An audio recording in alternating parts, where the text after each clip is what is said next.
Hey guys, Jackie with Cruising the Sierra Farm. So I'm doing a little bit of a different video today, and I'm indoors, and I wanted to share with you one of my greatest accomplishments in gardening for the past few years. Now, if you've been following along, you know how much we've grown since 2020, but especially so in the last couple of years. We've done a lot of improvements outside and built a lot of garden beds, brought in a greenhouse and added to our chicken production. And you know that that I invested in a freeze dryer in March of 2022. And I am here to tell you how wonderful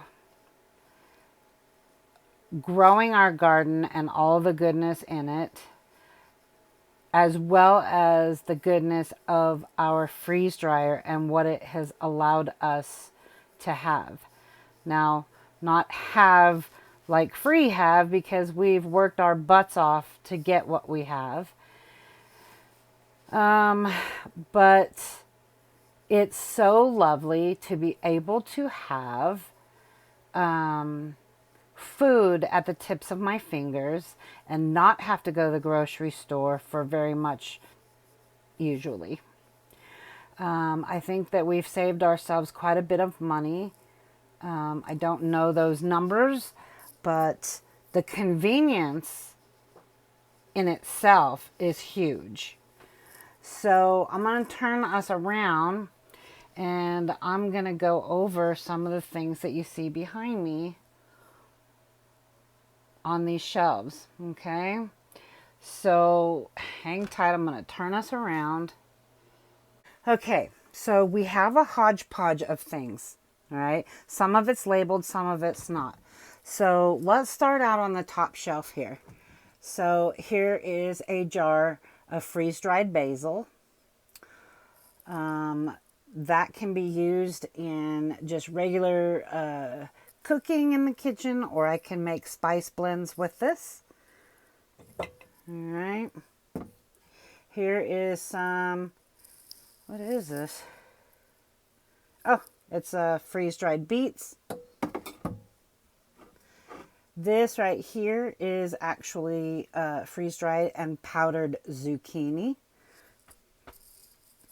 Sometimes you just have to bang it around and then it's all powdered again.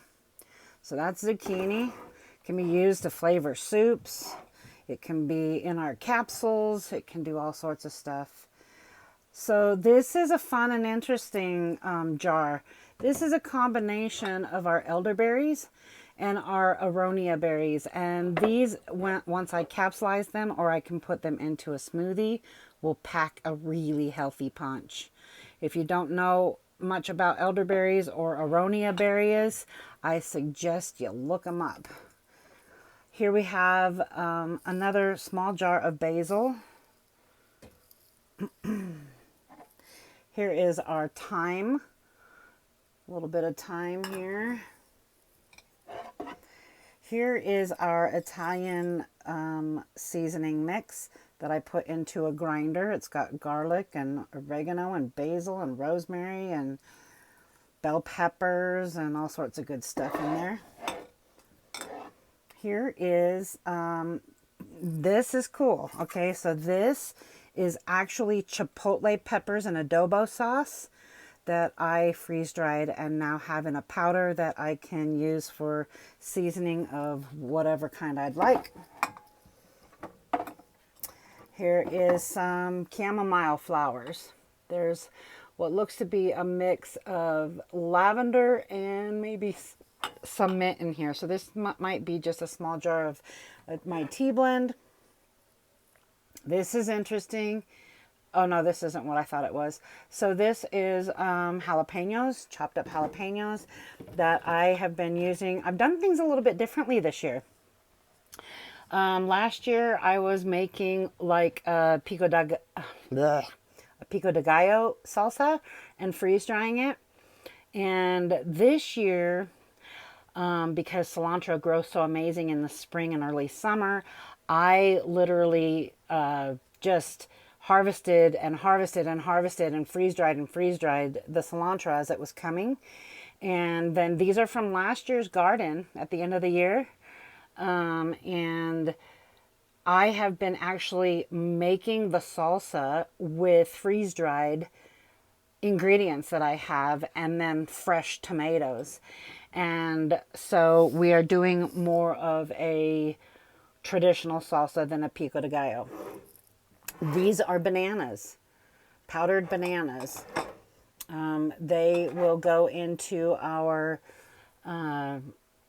capsules that I make, our vegetable and fruit capsules, or they can be used for flavoring my homemade yogurt. This is pineapple core. Exactly what it sounds like. There's still great nutrients and flavor in the core of a pineapple. Let's see, what is this way back here? This is jalapenos, more jalapenos. This is chili powder from our own homegrown chilies from 2022. And so I have my own chili powder. Let's see, what is that back there in the corner? This is mint.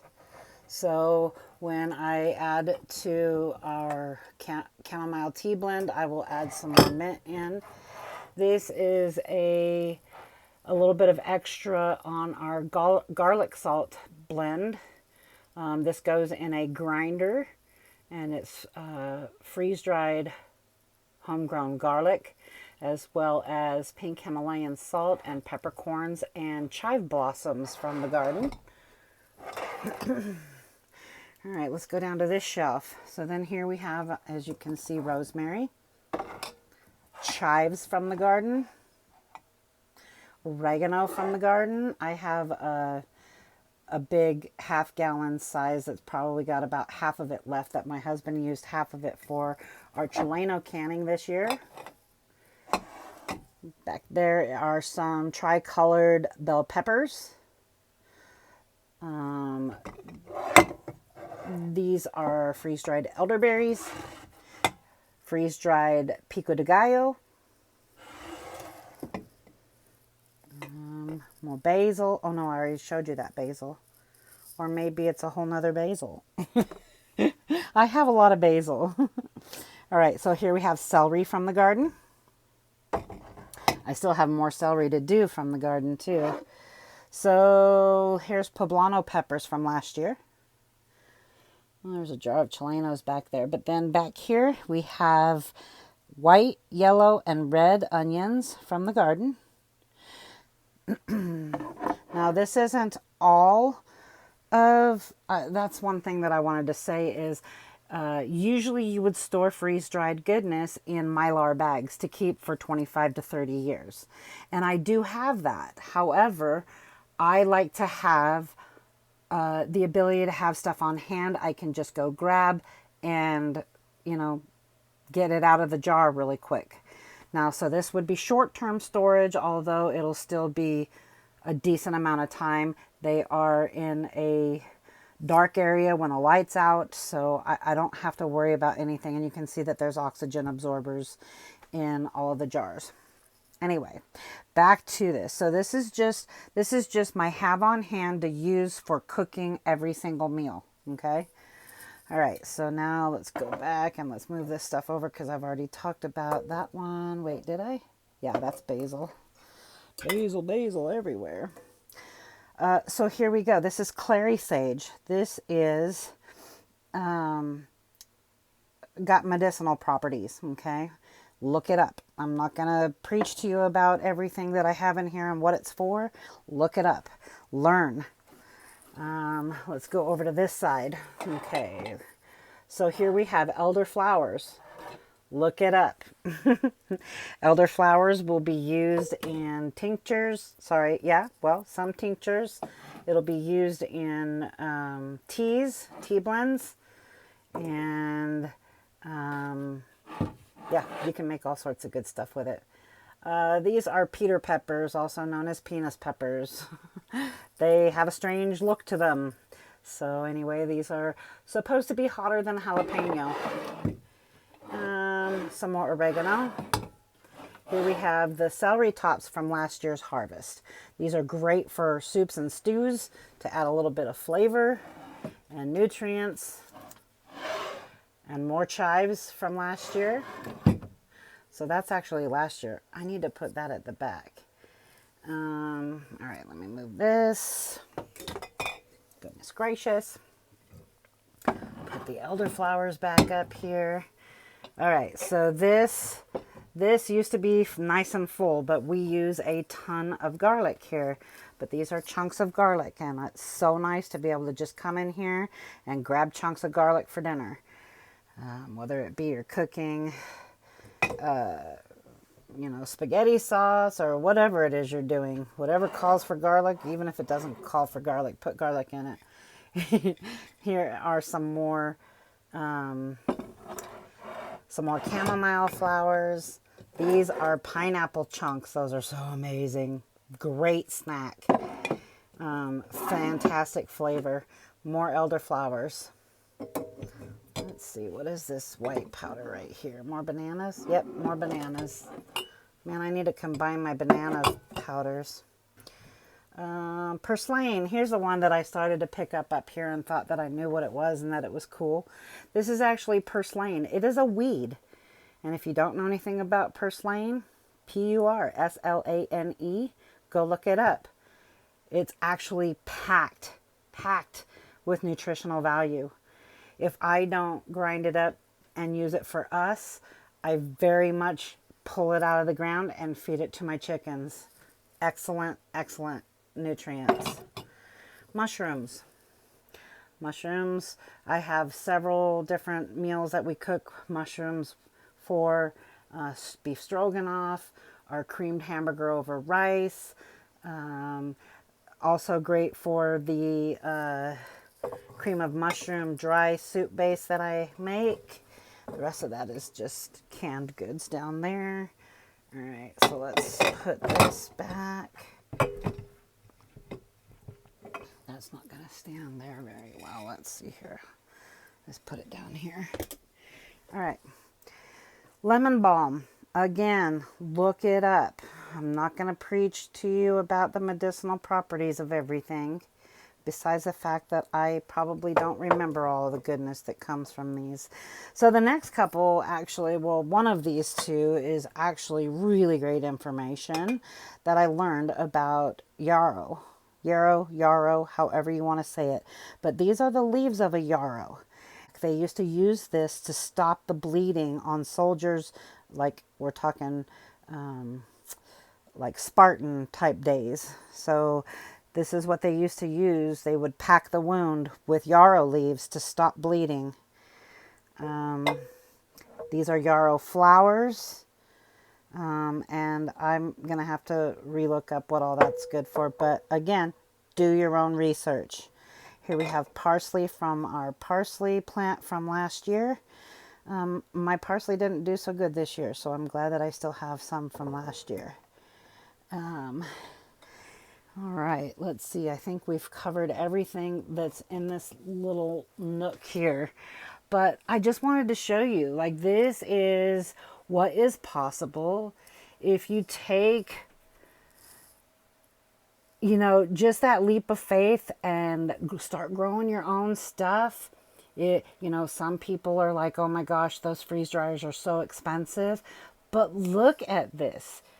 Look at this and then tell me, how much do you spend when you have to go to the grocery store for herbs and spices and food?